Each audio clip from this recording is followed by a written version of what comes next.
Guys, you ever like look at the scene and your instincts whisper, man, something's off? Let's look at London, man. We got men in black, faces covered. Looks like anger, but it's something deeper. Manufactured confusion, similar to what we saw in 2020, has now become the norm. Check it out. There's no need for that. We're on the same side, bro. No, we're not. Yes, we are, bro.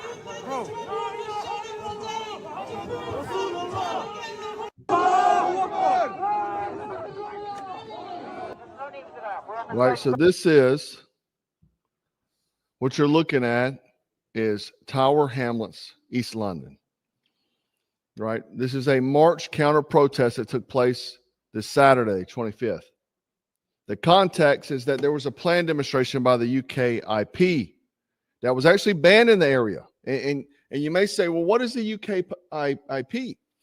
The UKIP is the Independence Party that believes in the party of patriotism, working class, and believes in Christianity should be put back into the heart of the government, and that British culture comes first.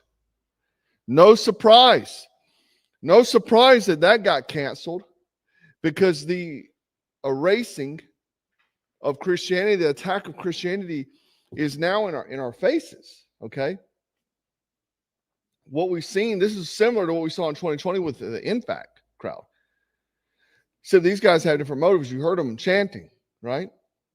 They're dressed in black, wearing face coverings, balaclavas, marching in formation. The visuals is they got Palestinian and Bangladesh flags that were visible in some of the footage, chanting of Allah Akbar, and then anti-white racist rhetoric. Okay? You know, and the thing is, empires never fall in silence. They always fall to the noise. Rome had the bread and circus, and now we've got hashtags, flash mobs, and sports ball to keep us entertained and mesmerized, and politics, right? We have citizens fighting each other over slogans. The power consolidates behind the tainted glass. That's the real show, okay? And if you notice the absolute amount of people right now, they're fighting online about politics. And I mean, not just simple arguments. I mean, they can't even logically rationalize information anymore. They can't. You show them proof. And I go back to 2020. I talked about this a little bit last night. You've shown evidence, and people still didn't believe it. And not even that they didn't believe it, they got angry at you. And that's happening right now. My video last night showing receipts. And people are mad at me. You should be mad at the guy, not at me. I'm just a messenger, man. Right and left, it doesn't matter. A lot of the right has become like the left. Truly, they're pulling for things that the current administration is doing now that the left was doing. So I think the problem is that I stayed far right. I stayed far right, man. Conservatism, values, freedom, all that. So I stayed there. A lot of these guys merged to the middle. They're like, yeah, send the money overseas, man.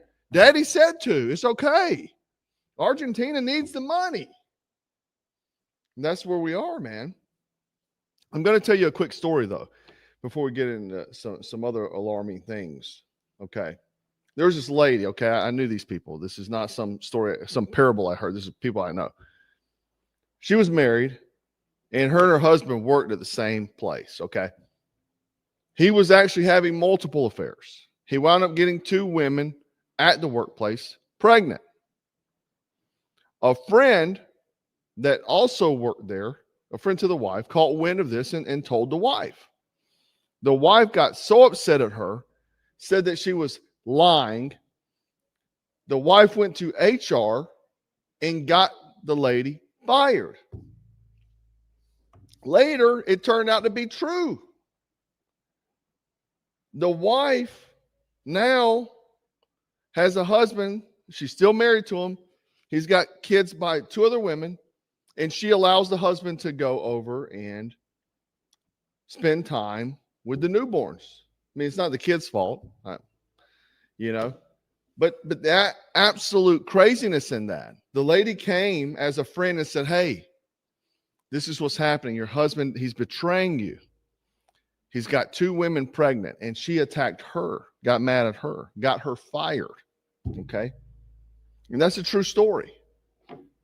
I actually know these people.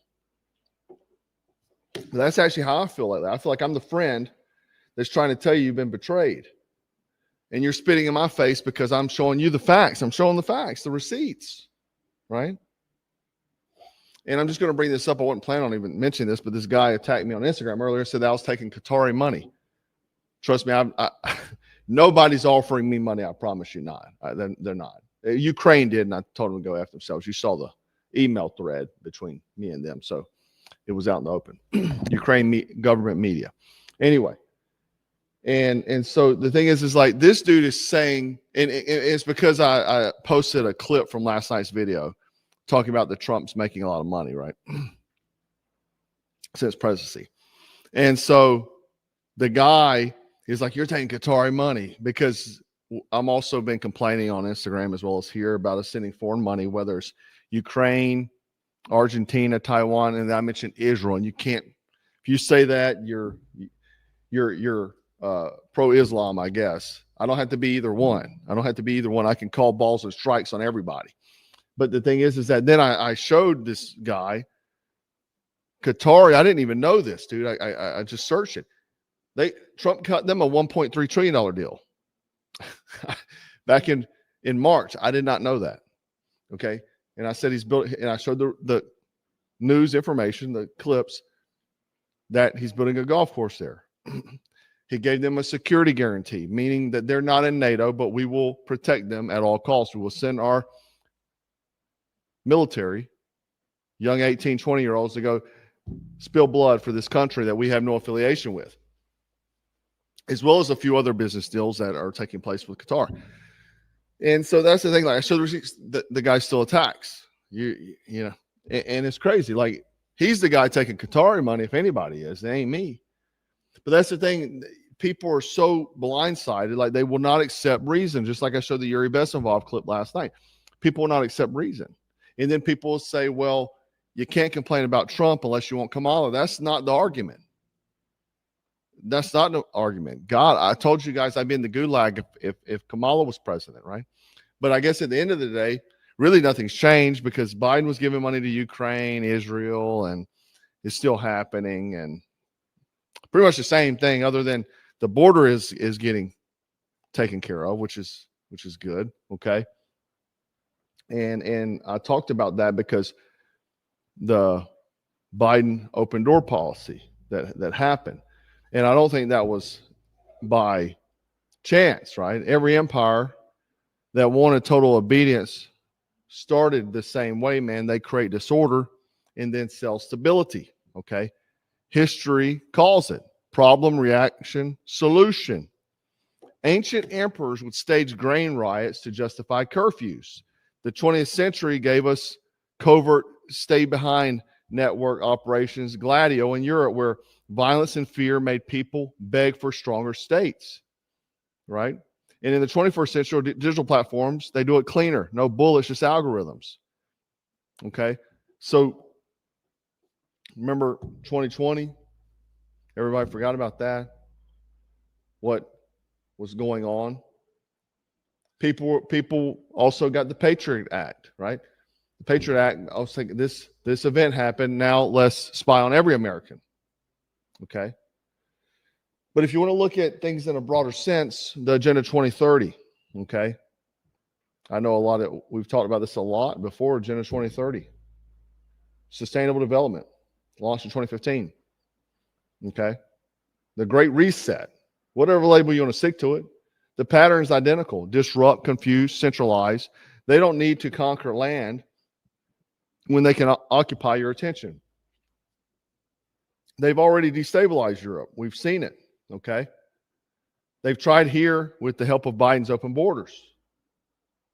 Even at the rate of which Tom Homan is working, he will not be able to undo what Biden and the globalists did.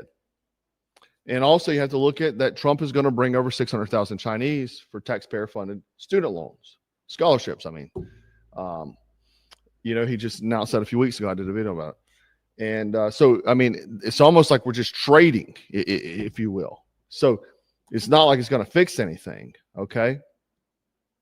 But again, part of that agenda is like when the open border, there was NGOs down there. The HAIS was down there, Israeli-backed company, helping people get across to America. I've talked about this, showed the receipts.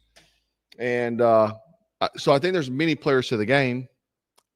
And essentially, whatever the globalists or the people that the deep state, whatever you want to call them, they have so much power that the 2016 Donald Trump is completely different than this Donald Trump,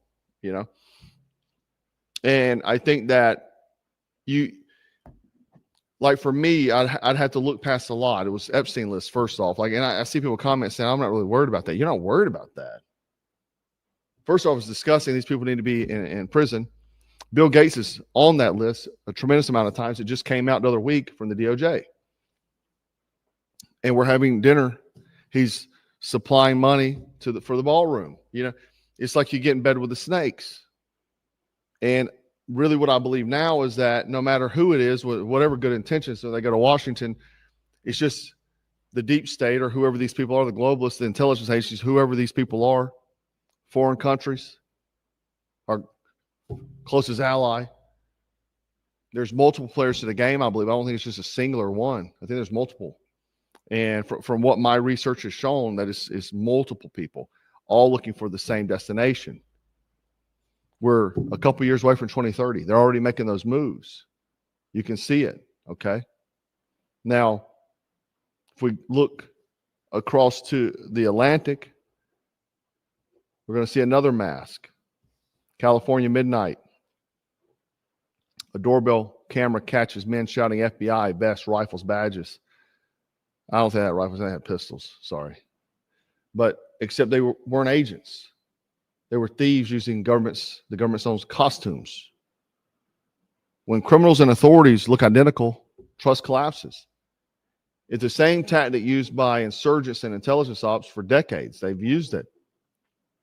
Mirror your enemy until nobody knows who it is. We've taught them that, okay? Check it out. Lorenzo. Hello. Oh. How you doing? How can I help you? Got a search warrant. What is it for? We got a search warrant. Search right here. Open up. Everybody on the ground. Go. Let's go. Go. How many people in the house? Go. It's my mom and my kids. Everybody here now.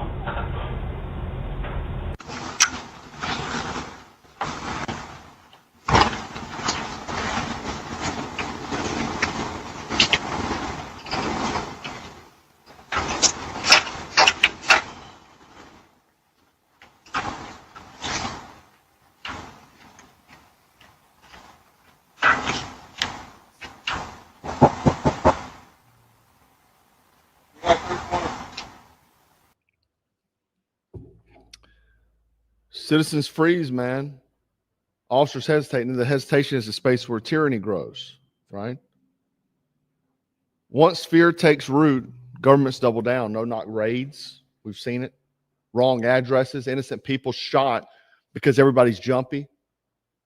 Officers without training. If you remember Katherine Johnson in 2006, 92-year-old Atlanta, killed in her own home during a botched warrant.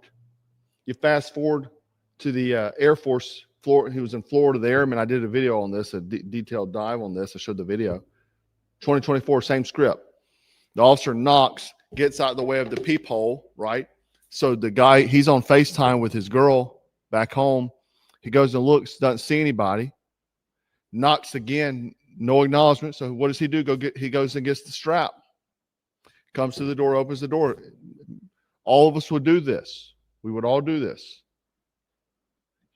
He's following the law, which I believe there should be no law on guns, but he's following the law. He's in his own home.